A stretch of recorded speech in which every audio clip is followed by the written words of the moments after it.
Hello, this is CKNNA and welcome to the fourth Java tutorial. In this tutorial, I'm going to show you how to run the first Java program in Windows operating system. So, the very first thing you need to do is to actually open your text editor. I don't really know the one you're using, but I'm using Notepad++. Okay, so when you open your Notepad++, you go to File and select New. It actually opens a new document for you, and then I'm really concerned about how you save your document, because if you save it wrongly, it ain't gonna give you what you really want. Alright, so I'm going back to my file and then I go to Save As. So when I go to Save As, you select where you want to save your file to. Please save it on the desktop so that you actually follow me in this tutorial. You can actually decide to save it anywhere if only you know how to navigate in the command line very well. There'll be no problem with that. So to make it very simple, I'm going to save mine on my desktop. Okay, and then I will name it as Casmil. Casmil is actually my name, so I really love using it in saving documents. And then the save as type, you have to select Java source file. So it automatically makes this one casmil.java. So you save this one and then it goes to your desktop. Okay, so now we start programming Java. In most Java applications, as the basic or the fundamentals, you see it starting with public class. This is actually the class declaration, okay? But this is a very simple thing we just want to echo on our screens to display something, maybe a very simple line of text, like as we learn in Java or something. So we're not going to bring the public over here. As we continue, you actually understand all of these things. So I want to create a class in my Java file. The Java file itself is Casmil, so I want to create a class called welcome. Okay, so this is class welcome, and then you open and close a curly brace, or some curly braces like this, and then everything else you do goes into these curly braces. So you press the tab key, which will indent the code, so that when you want to read this code later on, it's very simple for you to read. So you go like public static void main, and then you bring some brackets over here, then you go to string,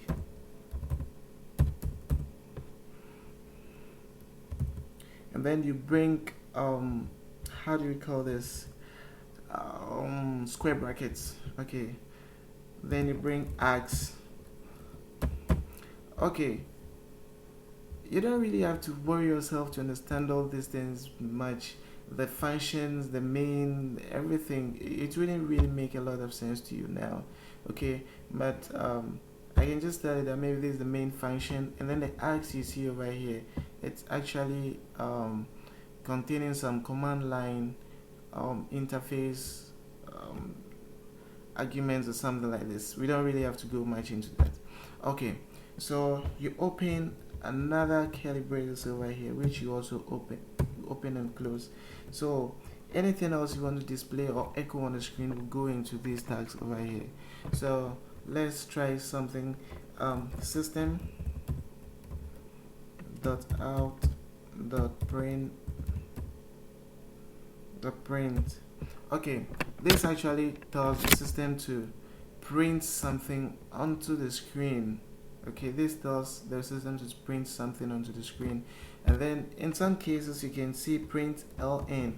It's also telling the system to print a line. So when you're following this, you realize that in the command line interface, when you just do print, it prints the text you wanted to print, and then the cursor remains on the same line. Okay, but if you want it to get to the next line, you bring the ln, which is actually next line something.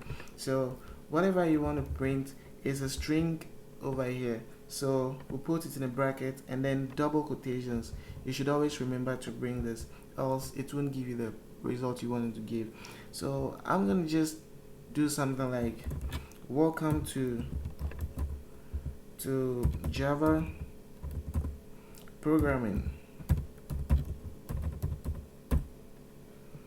Alright, so this is welcome to Java programming. So the system.out.print actually tells the system to print or echo something onto the screen.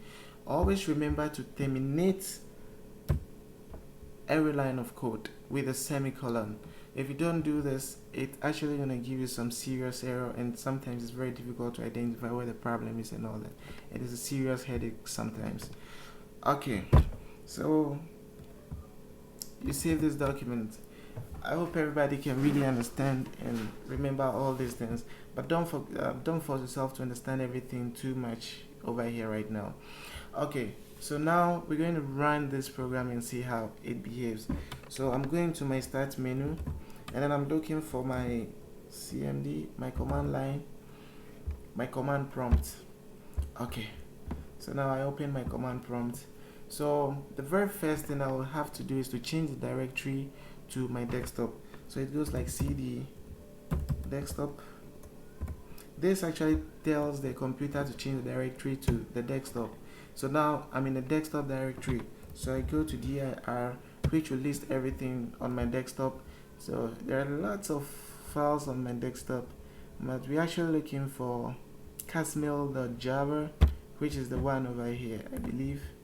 So this is casmil.java. Okay, so the next line we go to jvac javac, which is pretty much Java compiler. So we go to Java compiler jvc casmil .java.